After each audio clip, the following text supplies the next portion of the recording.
Hi, and welcome to part two of becoming a professional artist. This time around, we're going to be talking about how long it takes to become a pro.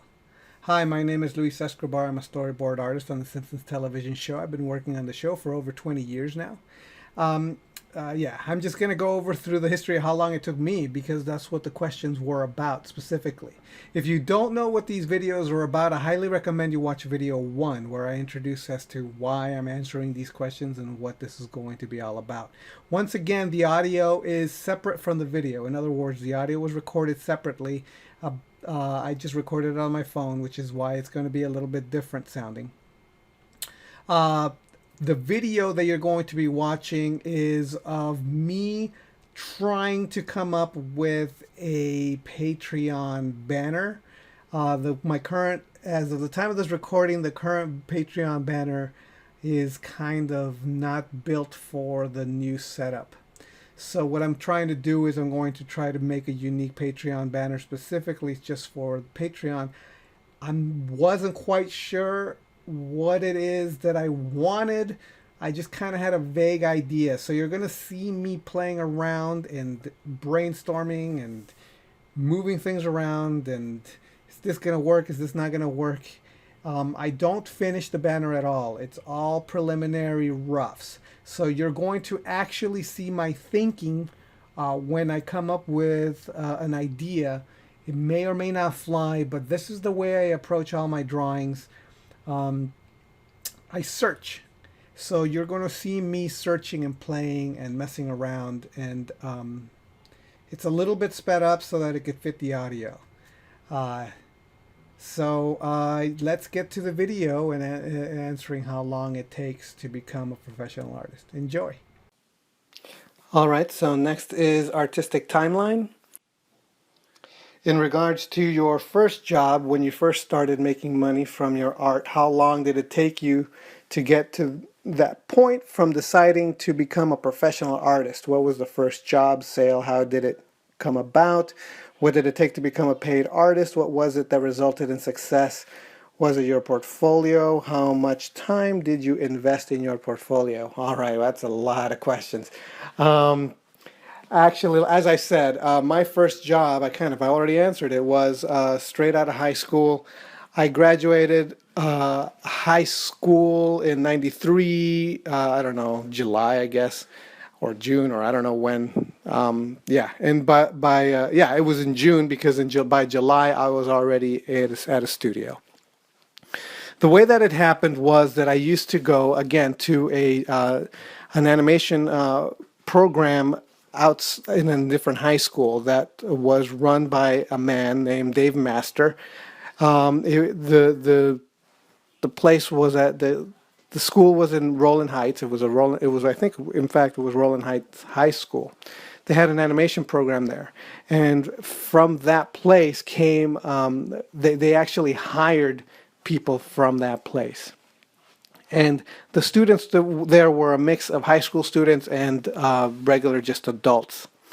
A friend of mine told me about the program in my art class. We took an art class together, and he told me that he went to the open house and he said that maybe we ought to join. And I tagged along. I said, "Okay, fine, that sounds cool. You know, animation." Because at the time I thought I was going to be a comic strip artist. I thought I was going to go into comics because and it's still my passion because all throughout when I was growing up, that's what I did. I did comic strips. So, and animation was kind of like an extension of comics. It was just moving comics to me. So we went to this high school, and there we were taught, as I said before, bouncy ball and the pendulum swings and all this other stuff. And we were encouraged to write our own short and make our short. And at the time, and it was a really tough process because the teacher was very, very strict and about what he wanted to see. So it was really good environment because there was a lot of wisdom and advice that the teacher gave us about being a professional and what it is that we needed to do to be a professional and how to act to be a professional. And there was a lot of advice that I really liked, such as if you're asked if you can do something, like do you know if somebody can do X or Y or whatever it is, and you lie through your teeth. You say, yes, I could do it, and then scramble to learn to do it and then do it well. um, uh, don't ever actually admit you can't do anything. Of course, you have to also know that you could pull it off. Actually have the skills to like learn and do it, and that advice actually came in handy years later when I actually did exactly that. In one of my jobs, I was at work one time. Somebody asked me if I could do cleanup, and I said, "Oh yeah, I could do cleanup. That's not a problem. I've never done cleanup in my life." He's like, "Here's an assignment. I need you to clean these things up for this commercial." And it was a big stack of rough animation drawings. And I'm like, yeah, no problem. I'll have it done whenever it is that you need it. And then I'm like, okay, cool. And then he left. And I scrambled. And as soon as he was gone, I went to my phone and I called my friend at Disney. And I asked him to give me a really quick lesson on cleanup that very day. And so I went to lunch. I went straight to Disney. My friend actually gave me like 30 minutes of cleanup classes, and then I came back to work and I started cleaning up the work. And at that time, I had enough skill to be able to like fake it, and then I made it all the way through, and nobody even knew I had never done cleanup ever. So, but as far as getting into the animation industry, I submitted my film. Because this teacher had connections all over the industry.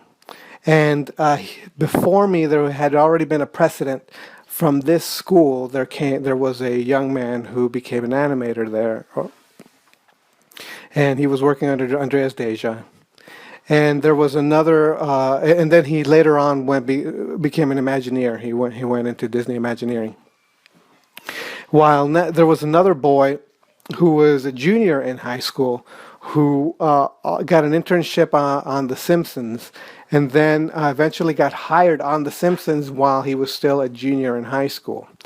And so the studios had a lot of confidence in our teacher's judgment on the students, and so they would give him a chance to submit portfolios and to have the students show their films so that they could be given opportunities in studios just to see what would happen.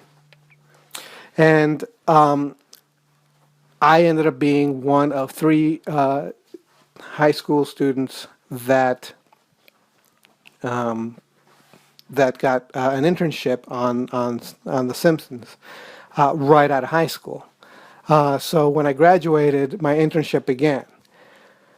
And I was, because of that opportunity, we worked really, really hard to try to get to know everybody in the studio, and we were asking them if we could help them out, and we were asking them to give us scenes or what they needed so that we could help.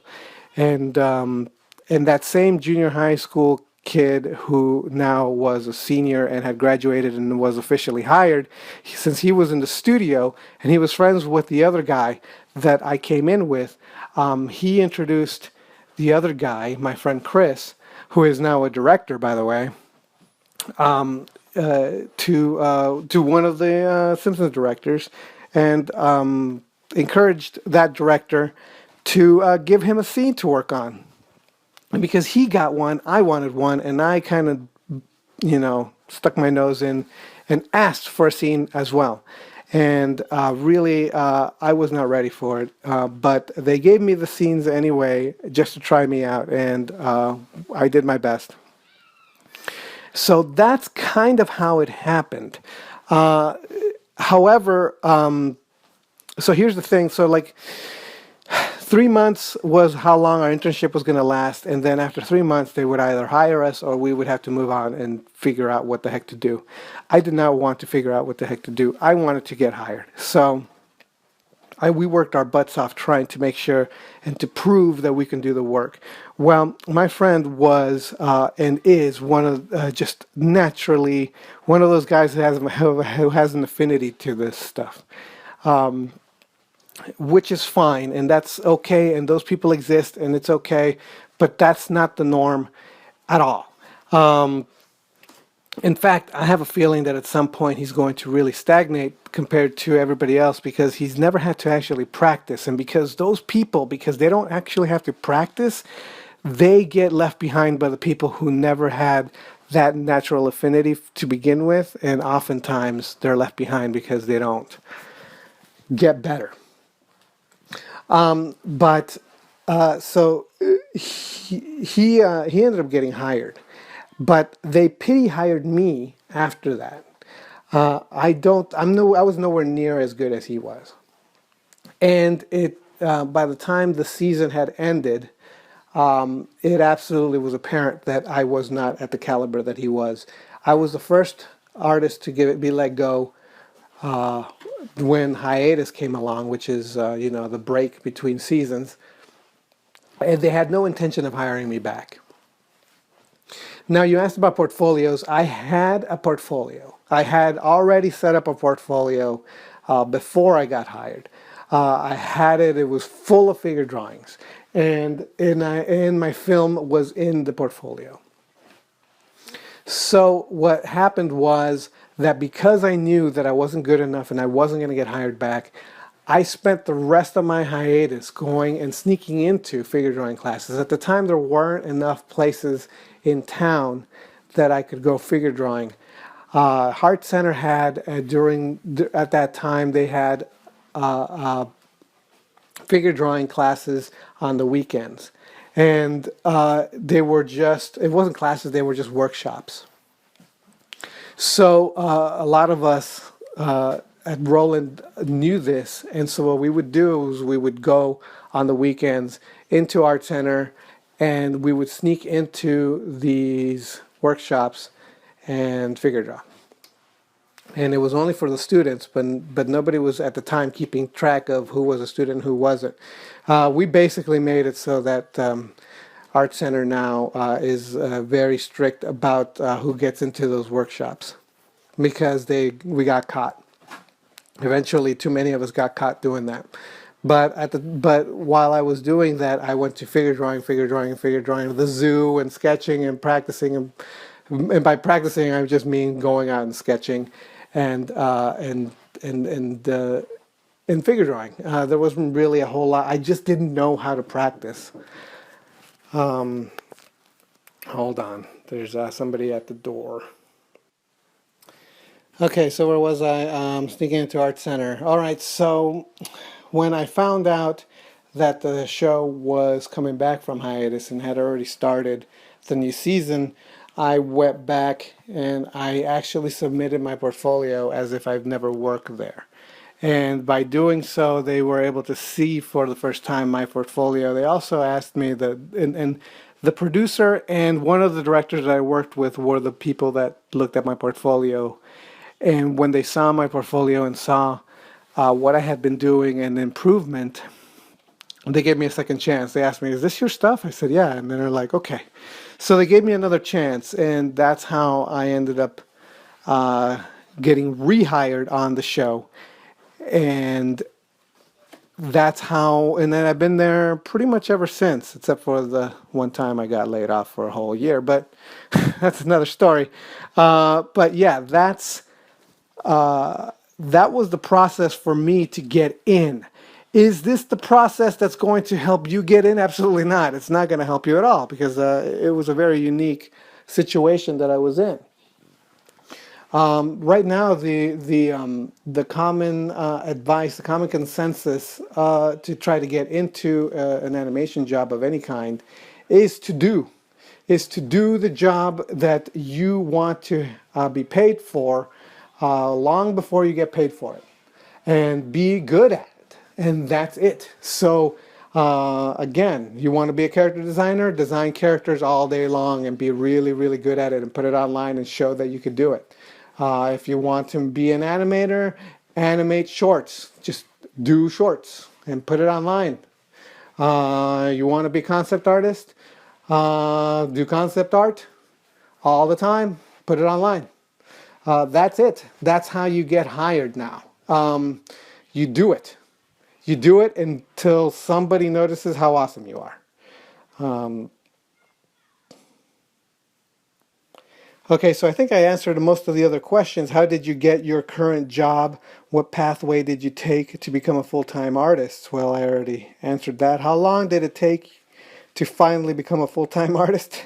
A full-time artist, well, as you can see, it took me in the studio, full-time, well, no, it took me about 3 months to become a full-time artist, but to keep my job, it took about a year. But I was getting paid at the time anyway to learn. Did you have any plans for the future of your artistic career? What steps have you taken toward them? Do you have any plans for your artistic career? Oh, okay, so this is different. What steps have you taken toward them? Before I go to that question, let me make sure I answered all your other questions here. How long did it take to get to that point, deciding to become a professional artist? How long did it take to get to the point from deciding to become a professional artist? I knew I was going to be a professional artist since I was in elementary school. I mean, there was no, I've always known. That's what I wanted to do, the end. However, like I said, I thought I was going to be a cartoonist, a comic strip artist, not an animator.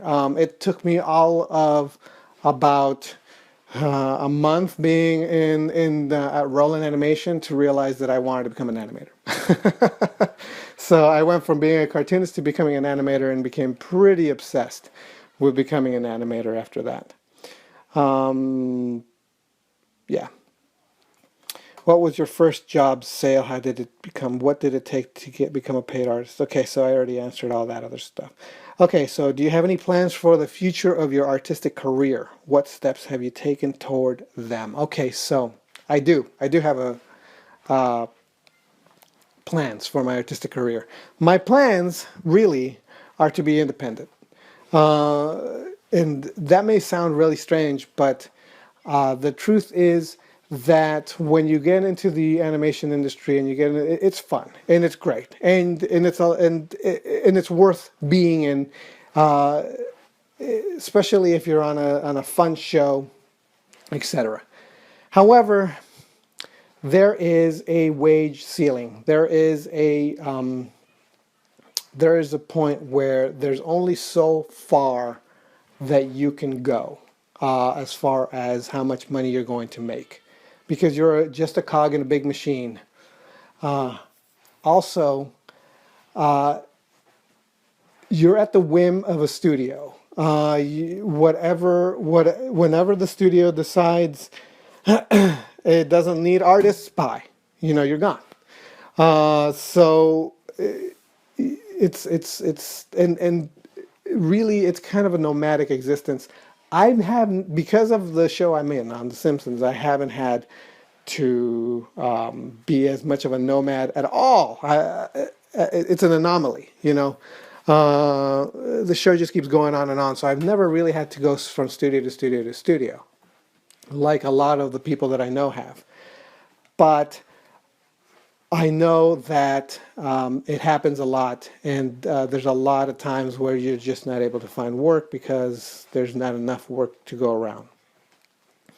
So the solution to that problem, to that issue, is to be your own studio, to be your own artist, to be the business. Rather than be in the business, become the business.